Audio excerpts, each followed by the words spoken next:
ओम श्री सद्गुरुदेव भगवान की जय। प्रश्न है कि गीता में वेदों के विषय में क्या है। उत्तर, जिन साधकों के हृदय से सद्गुरु अर्थात भगवान जागृत होकर वेद मानी जानकारी अर्थात सलाह देते हुए साधना पथ पर चला रहे हैं, ऐसे साधकों के लिए वेदों का कोई उपयोग नहीं है। परंतु जो साधक शुरुआत में हैं, जिसके हृदय से सद्गुरु अर्थात भगवान जागृत होकर नहीं बता रहे हैं, उनके लिए वेदों अर्थात शास्त्रों का उपयोग है। गीता 2:41 में श्री कृष्ण कहते हैं, व्यवसायात्मिका बुद्धि एक है कुरुनंदन, भाव शाखा है नंताश्चय बुद्धयो व्यवसाय नाम। गीता 2:41। अर्जुन, इस निष्काम कर्म योग में क्रियात्मक बुद्धि एक ही है, क्रिया एक ही है और परिणाम भी एक ही है। आत्मिक संपत्ति ही स्थिर संपत्ति है। इस संपत्ति को प्रकृति के द्वंद्व से सैन्य अर्जित करना व्यवसाय है।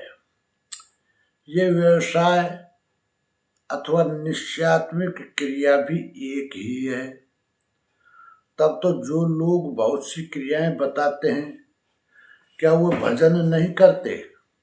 श्री कृष्ण कहते हैं, हाँ, वे भजन नहीं करते। उन पुरुषों की बुद्धि अनंत शाखाओं वाली होती है, इसलिए अनंत क्रियाओं का विस्तार कर लेते हैं। गीता 2:42 और 43 में श्री कृष्ण कहते हैं, यामिमां पुष्पितां वाचम् प्रवदन्ते विपश्चिते वेदवादर्ता पार्थ नान्यदस्तीति वादिने। गीता 2:42। कामात्मा में स्वर्ग परा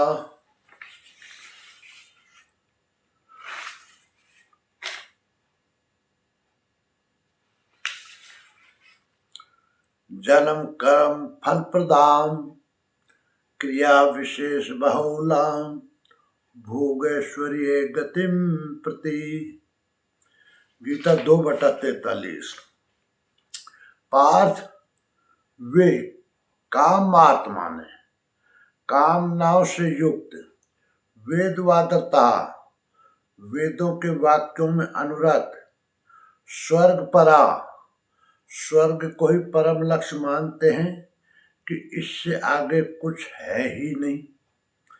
ऐसा कहने वाले अविवेकी जन्म मृत्यु रूपी फल देने वाली भोग और ऐश्वर्य की प्राप्ति के लिए बहुत सी क्रियाओं का विस्तार कर लेते हैं और दिखावटी शोभायुक्त वाणी में व्यक्त भी करते हैं।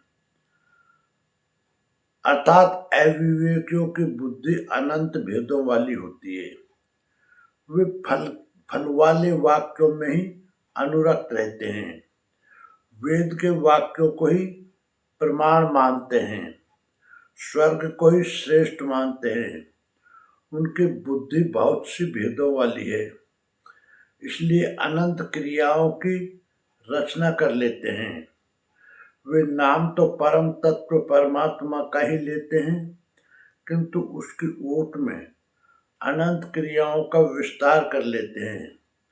तो क्या अनंत क्रियाएं कर्म नहीं है? श्री कृष्ण कहते हैं, नहीं, अनंत क्रियाएं कर्म नहीं है। तो वे एक निश्चित क्रिया है क्या? श्री कृष्ण अभी ये नहीं बताते। अभी तो केवल इतना कहते हैं कि कि अविवेकियों की बुद्धि अनंत शाखाओं वाली होती है, इसलिए वे अनंत क्रियाओं का विस्तार कर लेते हैं। वे केवल विस्तार ही नहीं करते, अपितु अलंकारिक शैली में उसे व्यक्त भी करते हैं। उसका प्रभाव क्या होता है?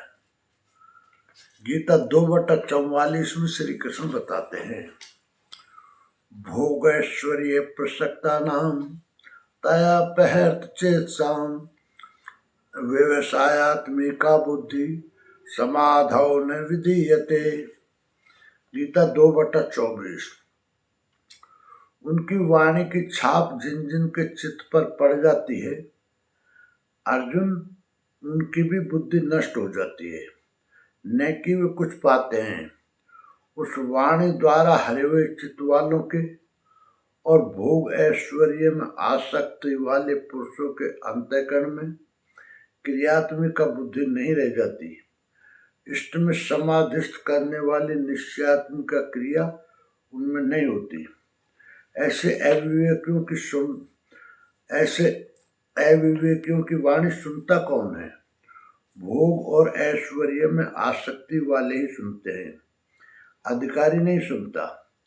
ऐसे पुरुषों में सम और आदि तत्वों में प्रवेश दिलाने वाली निश्चयात्मिक क्रिया से संयुक्त बुद्धि नहीं होती।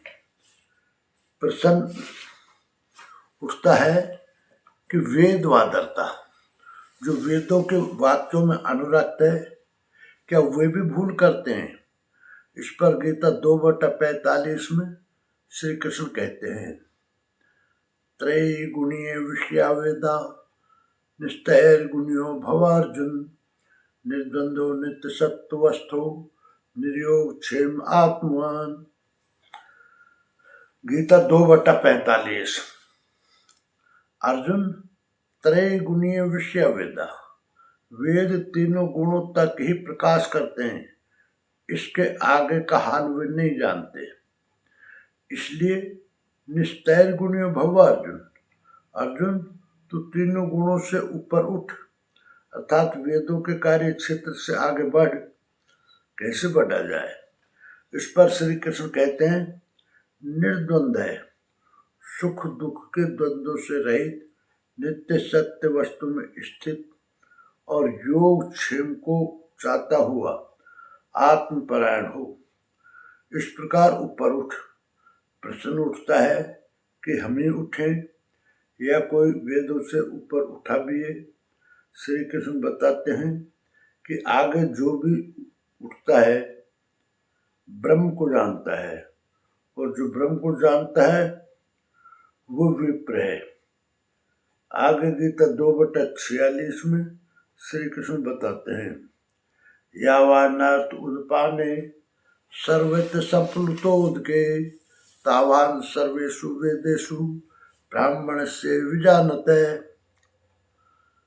सब ओर से परिपूर्ण जलाशय के प्राप्त होने पर मनुष्य का छोटा जलाशय से जितना प्रयोजन रहता है, अच्छी प्रकार ब्रह्म को जानने वाले ब्राह्मण का वेदों से उतना ही प्रयोजन रहता है। तात्पर्य यह है कि जो वेदों से ऊपर उठता है वो ब्रह्म को जानता है, वही ब्राह्मण है। अर्थात तू वेदों से ऊपर उठ, ब्राह्मण बन। अर्जुन क्षत्रिय था, श्री कृष्ण कहते हैं कि ब्राह्मण बन। ब्राह्मण, क्षत्रिय इत्यादि वर्ण स्वभाव की क्षमताओं के नाम हैं।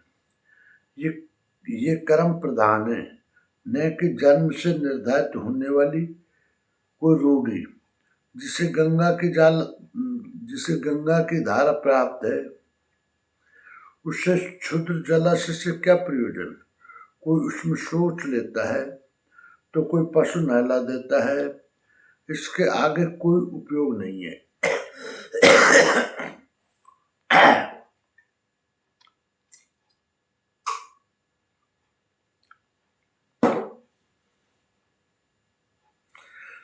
इसी प्रकार ब्रह्म को साक्षात जानने वाले उस विप्र महापुरुष का, उस ब्राह्मण का वेदों से उतना ही प्रयोजन रहता है प्रयोजन रहता अवश्य है, वेद रहते हैं क्योंकि पीछे वालों के लिए उनका उपयोग है।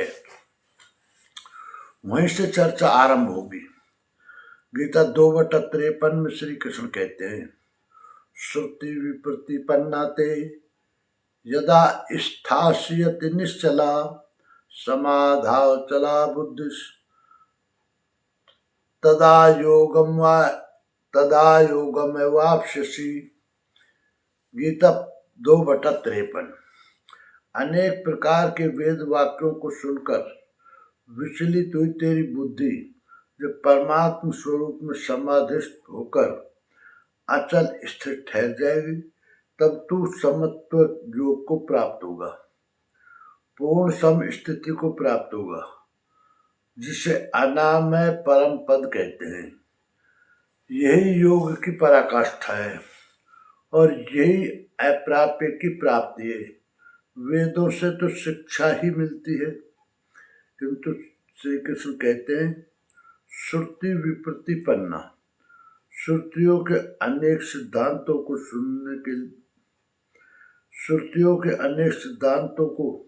सुनने से बुद्धि विचलित हो जाती है। सिद्धांत तो अनेकों सुने, लेकिन जो सुनने योग्य है लोग उससे दूर ही रहते हैं। ये विचलित बुद्धि जिस समय समाधि में स्थिर हो जाएगी, तब तू योग की पराकाष्ठा अमृत पद को प्राप्त करेगा।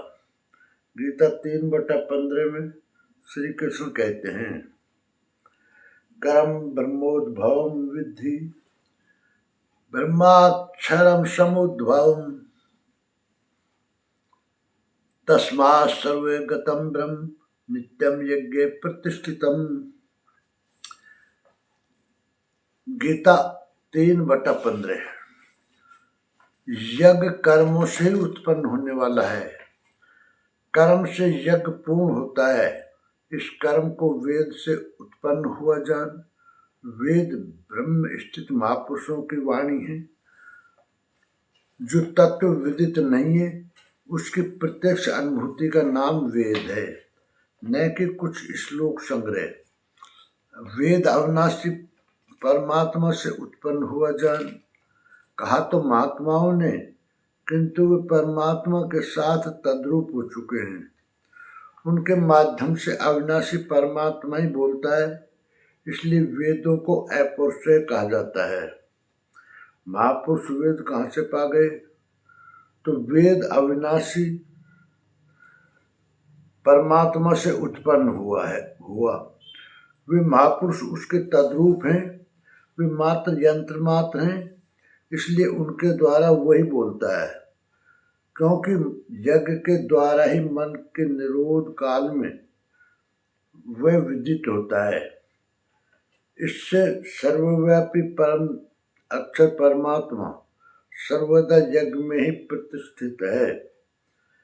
यज्ञ ही उसे पाने का एकमात्र उपाय है। निष्कर्ष यह है कि भगवान श्री कृष्ण का आशय है कि वेद मानी जानकारी होता है, इसलिए नए साधक को शुरू में सद्गुरुओं महात्माओं द्वारा जो जानकारियां वेद शास्त्रों के माध्यम से लिख दी अर्थात कह दी गई हैं, उन्हें पढ़कर ही साधन करने की प्रथम प्रेरणा मिलती है। उनके लिए उनका उपयोग है, लेकिन जिस साधक के हृदय से सद्गुरु जागृत होकर निर्देश देते रहते हैं, ऐसे साधक को बाहर के वेद शास्त्रों के चक्कर में नहीं पड़ना चाहिए, क्योंकि अगले पल क्या होगा इसके विषय में वेद शास्त्रों में लिखा नहीं मिलेगा। लेकिन सद्गुरु जागृत है तो वे साधक को आगे से आगे जानकारी देते रहते हैं। ये जानकारी ही हृदय में वेद का उतरना है। प्रश्न पूरा हुआ। संपूर्ण जानकारी के लिए देखें परम पूज्य योगेश्वर स्वामी श्री अड़गड़ानंद जी महाराज की व्याख्या यथार्थ गीता। ओम श्री सद्गुरुदेव भगवान की जय।